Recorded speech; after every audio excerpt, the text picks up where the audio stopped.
नमस्कार, मैं शिवानी रतूड़ी आर्यभट्ट टाइम्स में आपका स्वागत करती हूँ। बिहार में वीआईपी सुरक्षा व्यवस्था को लेकर बड़ा प्रशासनिक फैसला लिया गया है। बीजेपी के राष्ट्रीय अध्यक्ष नितिन नवीन को अब जेड श्रेणी की सुरक्षा प्रदान की गई है। वहीं बिहार में नेता प्रतिपक्ष तेजस्वी यादव की सुरक्षा को घटाकर जेड से वाई श्रेणी कर दिया गया है।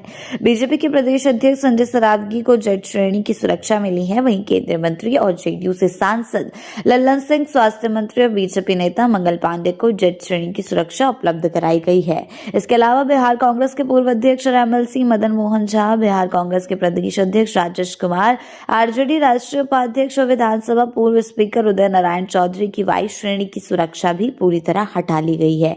सरकारी सूत्रों के अनुसार यह बदलाव सुरक्षा एजेंसियों द्वारा किए गए नए खतरे के आकलन के आधार पर किया गया है। जेड कैटेगरी की सुरक्षा में शामिल होने वाले नितिन नवीन को 20 जनवरी 2026 को बीजेपी का राष्ट्रीय अध्यक्ष निर्विरोध चुना गया। उन्होंने पार्टी को सबसे युवा अध्यक्ष के रूप में इतिहास बनाया है। पीएम नरेंद्र मोदी ने इस मौके पर बॉस कहा था और साफ किया कि पार्टी के मामलों में अब नितिन नवीन के फैसले सर्वोपरि होंगे। अभी हाल ही में बिहार विधानसभा में विपक्ष के नेता तेजस्वी यादव ने सत्ता पक्ष पर निशाना साधा था।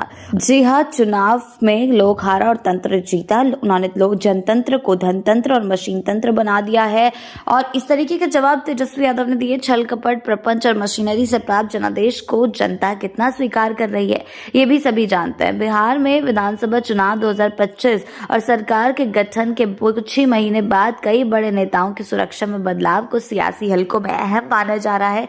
कहा जा रहा है कि ये फैसला प्रदेश स्तरीय सुरक्षा समिति की रिपोर्ट और खुफिया इनपुट के आधार पर लिया गया है। तेजस्वी यादव महागठबंधन में सीएम पद के उम्मीदवार थे, लेकिन चुनाव में बुरी तरह से हार का सामना करना पड़ा था और इसी के चलते अब ये जो कैटेगरी में विभाजन हुआ है, जिस तरीके से देखा गया कि उनको जेड सुरक्षा से वाई श्रेणी की सुरक्षा दी गई है, वो अब काफी ज्यादा विवाद में आने वाला है, क्योंकि लगातार बयानबाजी का दौर जारी है। और आपको बता दें कि चुनावी हार के बाद बिहार कांग्रेस के पूर्व अध्यक्ष और एमएलसी मदन मोहन झा, बिहार कांग्रेस के प्रदेश अध्यक्ष राजेश राम, आरजेडी राष्ट्रीय उपाध्यक्ष और विधानसभा पूर्व स्पीकर उदय नारायण चौधरी को भी वाई श्रेणी की सुरक्षा पूरी तरह से हटा ली गई है। सरकारी सूत्रों के अनुसार ये बदलाव सुरक्षा एजेंसियों द्वारा किए गए नए खतरे के आकलन के आधार पर किया गया है।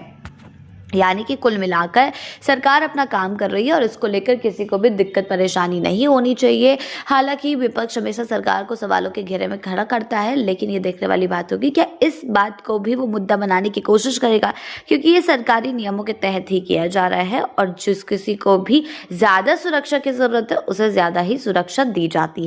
ऐसी ही अपडेट्स के लिए जुड़े रहें आर्यभट्ट टाइम्स के साथ ही चैनल को सब्सक्राइब करना ना भूलें और हमारी फेसबुक और वेबसाइट के साथ भी जरूर जुड़ें।